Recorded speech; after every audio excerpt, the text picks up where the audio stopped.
আমাদের মোস্তফা কামাল ভাই তাদের রুহের মাগফিরাত কামনায় দোয়া মোনাজাত খতমে কোরআন হলো এবং তাদের নিয়ে একটু স্মরণ বক্তব্য রাখবেন, হালকা বক্তব্য রাখবেন জনাব মোশাররফ হোসেন ভূঁইয়া, কর্মচারী ইউনিয়নের সাধারণ সম্পাদক, অতি সংক্ষিপ্ত পরিসরে।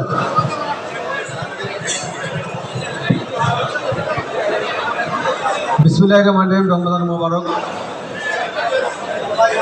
বরিশাল বিভাগীয় সিএনএম কর্মকর্তা কর্মচারী সভা সমিতি লিমিটেড কর্তৃক আয়োজিত আজকের ইফতার মাহফিল।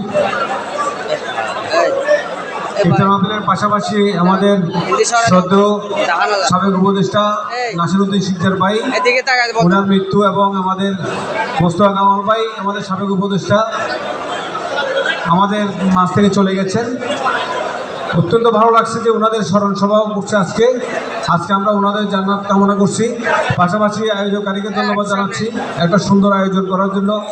আমরা আজকের আমন্ত্রিত আমার মালিক সমিতির সকল সম্মানিত সাবেক বর্তমান নেতৃবৃন্দ এবং আমাদের কর্মচারী সকল নেতৃবৃন্দ, উপদেষ্টা পরিষদ, পাশাপাশি আমাদের আজকে আগত সকল অতিথিদেরকে আন্তরিক ধন্যবাদ জানিয়ে আমি বক্তব্য শেষ করছি। আসসালামু আলাইকুম।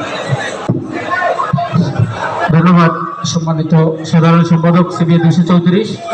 এবারে আমি আমাদের এই আলোচনায় সংক্ষিপ্ত আকারে অংশগ্রহণ করার জন্য বিনীতভাবে অনুরোধ রাখছি